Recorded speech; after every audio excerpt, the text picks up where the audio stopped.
Problem, ndërsa pyetja radhës është kjo: çfarë janë engjujt, çfarë krijesash janë ato dhe pse i ka krijuar Zoti ato, si besojnë muslimanët ato? Engjujt janë krijesat prej krijesave të Allahu xhallashanuhu, të cilat janë të krijuara prej dritës. Pra sipas hadithit pejgamberit sallallahu alajhi wasallam na mëson se engjujt janë të krijuara prej drite, kurse gjinët janë të krijuar prej zjarrit dhe njeriu është i krijuar prej dheut. Pra Allahu xhallashanuhu i ka krijuar engjujt në formën siç ka dashur ai dhe engjujt janë të krijuar para se të krijohet pra njeriu. Prej cilësive të engjujve është se engjujt janë krijesa të cilat i zbajtojnë urdhrat e Allahut pa pasur kurfar diskutimi rreth kryerjes së tyre. Allahu në Kur'an i përmend dhe i përshkruan engjujt duke thënë: la ya'sun Allah ma amarahum wa yaf'aluna ma yu'marun. Nuk e kundërshtojnë Allahun në atë çka urdhron dhe i kryejnë pranë me përpirkri urdhëresat e Allahut.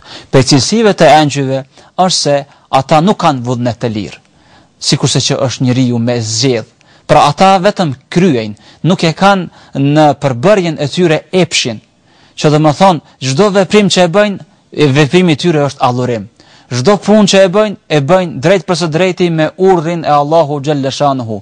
Dhe Allahu xhallashanuhu nëpërmjet pejgamberëve, pra nëpërmjet shpalljeve, nëpërmjet Kur'anit, na ka treguar se engjujt ekzistojnë dhe ata e kanë prej misioneve të tyre është që të kujdesen për njerëzit, që të regjistrojnë veprimet e njerëzve, që të kujdesen, pra sikurse që është Xhibrili që është kujdestar për shpallje, siç është Israfili i cili do t'i fryej surrit në përfundimin e jetës, siç është meleku i vdekjes që është i përgjegjës dhe obliguar për marrjen e shpirteve të njerëzve.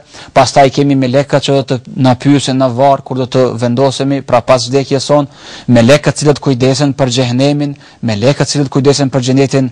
Pra në përgjithësi Allahu xhallashan melekët konsiderohen si ushtria e Allahut që i kryejnë urdhrat e tij pa kurfar diskutimi dhe vetëm Allahu thot bëhu dhe ajo pra bëhet dhe ata e kryejnë urdhrin të cilën Allahu kërkon prej tyre. Allahu xhallashan në Kur'anin famëlar na tregon se besimi në engjujt është prej gajbijateve, gjithsesi gjërave të mshefta. Dhe ata dhe besimi në engjujt llogaritet prej kushteve themelore të imanit, besimit. Amana ar-rasulu bima unzila ilayhi min rabbih wal mu'minun kullun amana billahi wa malaikatihi wa kutubihi wa rusulihi. Pra ka besuar pejgamberi dhe kanë besuar besimtarët në përgjithësi atë që ka besuar edhe pejgamberi, pra kanë besuar në Allahun, në pejgamberët, në melekët dhe në librat e tij.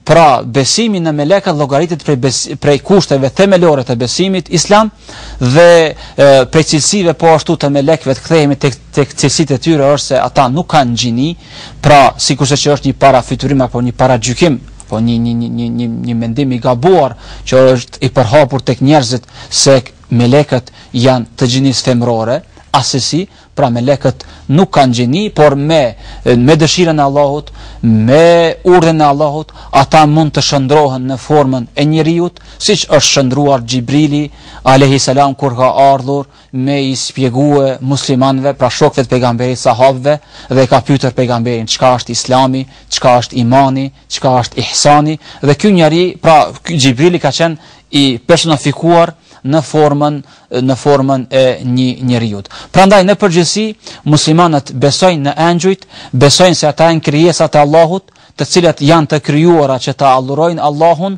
dhe po ashtu prej misioneve të tyre është që ata të kujdesen edhe për krijesat e tij, pra kujdesen për besimtarët, ku i ndihmojnë besimtarëve në situata dhe në momente të vështira që kanë gjatë jetës së tyre.